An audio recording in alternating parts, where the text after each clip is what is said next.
Well, hello everyone. Welcome to Curated Adventures and welcome to a very special episode where we are going to go on a quest to find Bangkok's best pad thai. Now, in today's episode, we'll be going to 3 different destinations for 3 different pad thais. I've been to each place before and had their pad thais, but I'm going to do it all over again just for this episode. And then at the end of the episode, I'm going to tell you which one I think is best. Now, I think in order to be fair to all the competitors, we need to set some rules in place. So rule number 1 is all the pad thais I'm going to be having will be shrimp pad thais, which simply means they're pad thais with a side order of shrimp. Rule number 2 is I'm not going to be choosing any spice level above Pad Noi, which is less spicy. So if they don't ask it, it's probably going to be Pad Noi anyways. But I won't be asking for Pad Ma. I personally don't really like super hot pad thais. That's just a preference. So anyways, that's rule number 2. Rule number 3, no condiments. Sidecars, yes. So if there's a side dish that has the bean sprouts, the Chinese chive, some extra peanuts and some lime, I'll consider that as being part of the dish, but no side condiments added. All right, I think it's pretty straightforward, and I'm also super hungry, so let's get started. Okay, so before we get into it, I wanted to take you to my local night market to show you what a common pad thai looks like. This is the kind of pad thai you'll find all over Bangkok. It has a big portion size, low price, and it's a perfectly decent pad thai. But this isn't what I've flown halfway across the globe for. No, I think we need to press on for something better, and as luck would have it, I know just the place. All right, so we've arrived at destination number 1, or should I say contestant number 1. Now, it's just off Sukhumvit Road, which is by a landslide the most busiest road in all of Bangkok. If you love traffic jams, you definitely want to make your way down to Sukhumvit Road. But getting to this restaurant is actually very easy if you take the BTS, because all you need to do is get off at Tong Lo or Phrom Phong, and you got a 5-minute walk and you're here. Now, if the facade of this restaurant behind me looks familiar to some of you, that's because it's the sister restaurant to Ped Mark, which is a super famous Pad Kaprao restaurant in Ekamai. And I've dined at both places and hold both in very high regard, but we're not here to determine whether or not they have a good pad thai. We're here to determine whether they have Bangkok's best pad thai.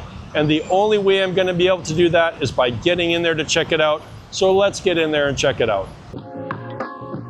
Man, I gotta say, I'm loving the exterior paint scheme here and those cool circular windows. And inside, there's a hip urban vibe with a bright color palette, and it looks like there's a cafe and ice cream bar in here too.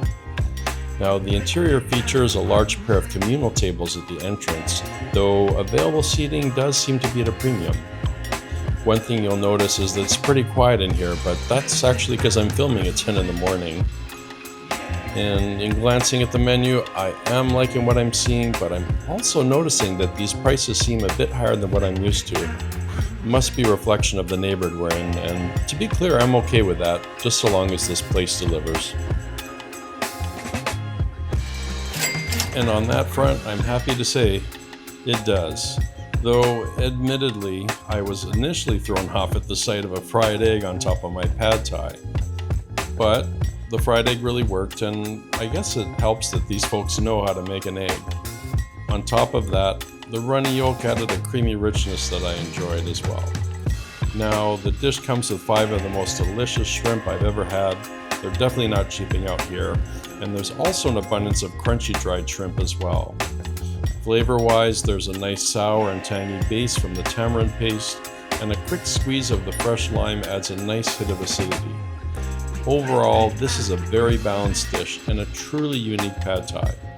Honestly, this is one of the best I've ever had. All right, so we've arrived at destination number 2, or should I say contender number 2. We're now in Old Town, which is just north of Chinatown here in Bangkok, and getting here is super easy. So if you take the MRT and get off at Samyot, you're just going to walk north for about 8 minutes and you'll arrive here. Now, this place I actually went to for the first time yesterday. It was originally on my places to check out list. I have about 400 places I want to check out here in Bangkok. It has since graduated to my besties list. I think it's going to contend for the for Bangkok's best pad Thai, and I can't wait to share this place with you. So yeah, let's get in there and check it out. If you're looking for the quintessential pad Thai experience, this is where you need to come.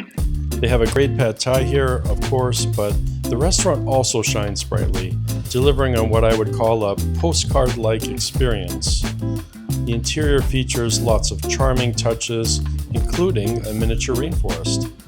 There's also additional seating outside, which looks to be a fun place to enjoy a pad Thai. The hospitality here is both warm and gracious, and overall it just feels right eating here. For sure, this is one of the best places in Bangkok to come for pad Thai. So let's talk about their pad Thai. For me, this is the absolute best version of the same pad Thai you'll find all over town. What sets this one apart is the attention to detail, and there's a great deal of refinement here. Nothing is out of balance, though maybe there's a touch more sweetness than what I'm used to. But I'm enjoying that. Now, the noodles have a nice chew, and I think the pieces of tofu are cut to the perfect size. The shrimp are tender and delicious, and I'm enjoying the bean sprouts a little more than I usually do. I'm not sure why. But for me, I think this is the definitive pad Thai, and if there were a textbook version which set the standard, this would be it.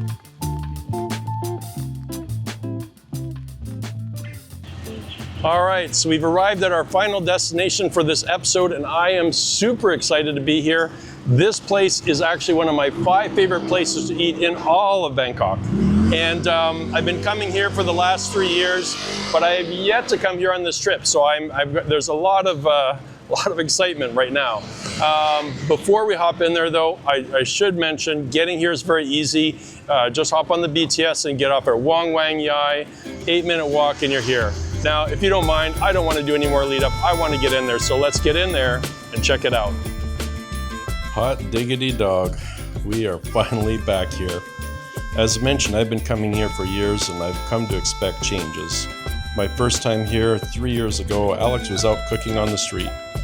Today, he's got a fully functioning kitchen with hood fan and everything. He's even got a Coke fridge.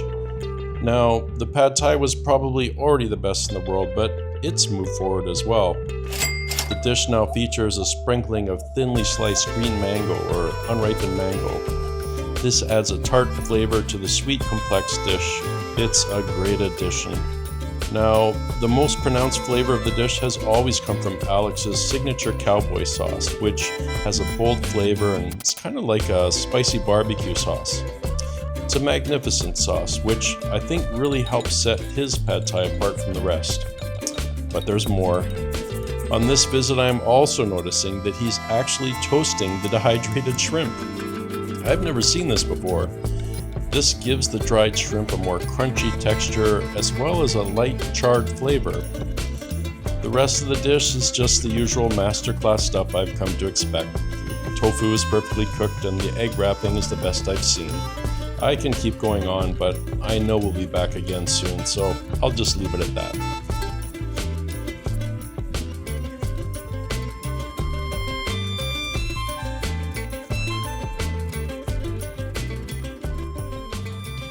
All right, so we've reached the end of another episode, and this one for me has been a lot of fun.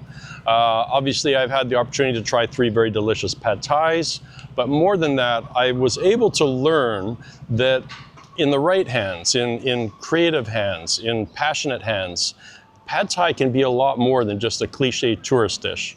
It can be something truly magnificent. And with that, I think I'd like to continue this journey. So I think I'm gonna do another Bangkok's Best Pad Thai episode. I'm definitely going to need 3 new places to go check out. I have some in mind, but at the same time, maybe you know who should be on next episode. And if you've got any suggestions, put them in the comments box. Now, that's going to be it for today. Of course, if you like today's episode, for sure hit the like button. I'm trying to get to 1,000 subscribers, so consider hitting the subscribe button. But whatever the case may be, thank you so much for watching today, and we'll see you next time.